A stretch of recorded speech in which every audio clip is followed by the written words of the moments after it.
Good morning, everyone. I hope you're not as hot as I am here in Florida. Pretty darn hot. You're watching Recreational Knitting. My name is Karen, and this is the tutorial for our sock knit along. Sorry it has been late in coming, but as some of you know, we have moved spots from the western part of Florida to the east coast of Florida. The Atlantic Ocean is about 500 feet, 600 feet that way. That's why I'm not in my usual place during the tutorial, and it's been a while. It's been 6 days. It's not what I had planned. However, that gave you some time to actually knit the foot of your sock. So hopefully, by this point, you've got something that looks like this. No toes, but you've got a heel flap, heel turn, gusset, and foot. We will be exploring how to do the decreases for the toe. Last tutorial will be the Kitchener stitch. It's not that hard. You got this. If you've had any concerns or problems thus far with the tutorial, just know that I am no professional. I am doing about the best that I can with the technology that I'm given, bought, and I'm doing this alone. So I apologize for any of the bleeps and blurps and blops. So hopefully I have helped someone, and if you have questions, please put them down below. I also will link the sock pattern, and again, I'd like to thank Laurie, or as she's known on YouTube as KCL, and I would thank her for her expertise in writing the pattern, as well as letting those viewers of this podcast obtain it for free. On that note, let's get started with toe decreases. Yes. Welcome back to Recreational Knitting. My name is Karen, and this is part of the Sock Success sock tutorial, and this is the place where we are. We are now ready for toe decreases. If you've stayed up with me, you've gotten the cuff done. You've gotten the area between the cuff and the heel flap if you decided to make it a little taller. This is the heel flap, the heel turn, the gusset, and the foot. So now we're ready for toe decreases. So when you look at your pattern, this pattern in particular provides two choices for knitting the toe of the socks. Wedge toe for a more pointed toe box, and a rounded toe for a more rounded toe box. This is something that you will need to decide. Either one is fine, but you might decide that you would prefer to do a more rounded toe for this particular sock. And the rounded toe, the description is knit 1 SSK, knit to 3 stitches before the marker, or needle 1, and knit 2 together, knit 1, slip your marker if you're not using magic loop. This is the toe that I typically use. I find it fits my foot better. If you have a slim toe box, is that a word? Is that a thing? You might want to try the wedge toe. I've tried them both. I find that the rounded toe fits my particular foot better.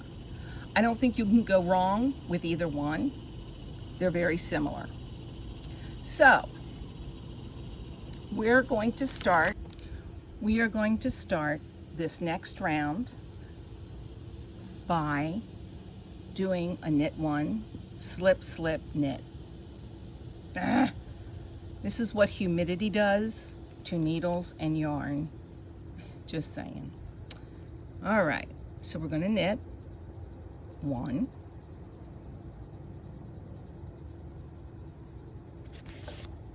I'm going to move that out of the way. Slip, slip, knit. You know how we do it. So you've decreased by 1 on that side.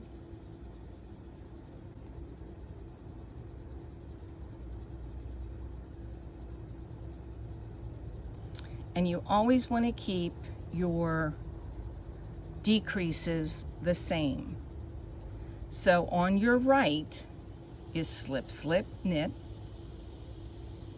and on your left is knit 2 together. Now I don't have a way of remembering that. It's just the direction of the stitch. Knitting in humidity, fun, not the best option. And that means my tension will be different than if I was doing this in the air conditioning. But it'll just have to be. So we're only going to do 1 round of this. And then we'll come back and discuss the Kitchener stitch. And you're going to knit to the last 3 stitches. So I've got 6 stitches here left. 1, 2, and 3. Wait a minute, what's this over here? That's not a stitch. That's just a loop, and you might make that mistake. Check for it. So I'm going to knit 2 together and knit 1, which is the actual stitch.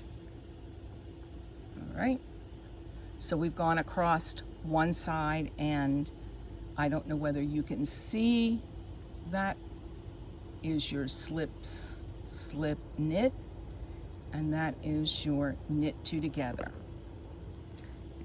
Now we're going to do the second side the exact same way, because you've got to have your sock come together both on the top as well as the bottom. And we're going to do the same thing.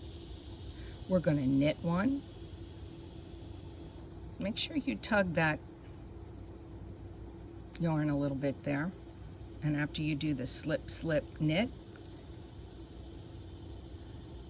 tug it again, because you don't want holes at the side of your sock. And you're going to knit across until the last 3 stitches. And I hope you're going faster than I am, and you're not in the 100-degree weather with 1,000% humidity. But it's all I've got here.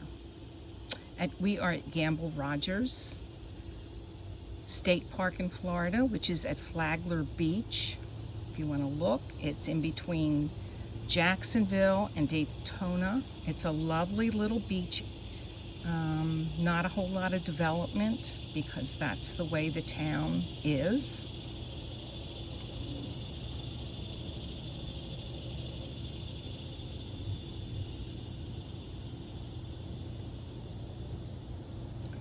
And when you get to the last 3 stitches, you're going to knit 2 together and knit 1. Ooh, this humidity.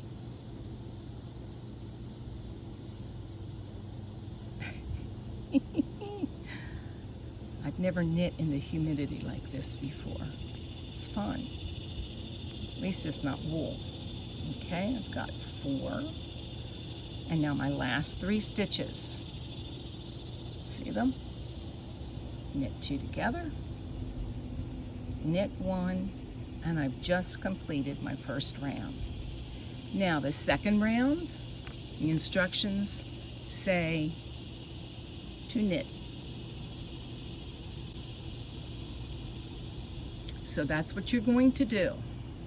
And then you're going to repeat rounds 1 and 2 until you hit your proper numbers, whatever they might be. All right? Mine were 64 to start with, so mine will be 32. So you're going to go from 64 down to 16 on each needle if you're using Magic Loop. If you're using DPNs, you're following Laurie's tutorial, I'm sure, and I'll see you back here when you're down to your correct number. And if you need, and I would suggest this, ask me how I know, I would put a slash over here that you finish this round, and then you're going to knit this round. Okay? So you've done needle 1, needle 2 for Magic Loop. Now we're on round 2. See ya in a few.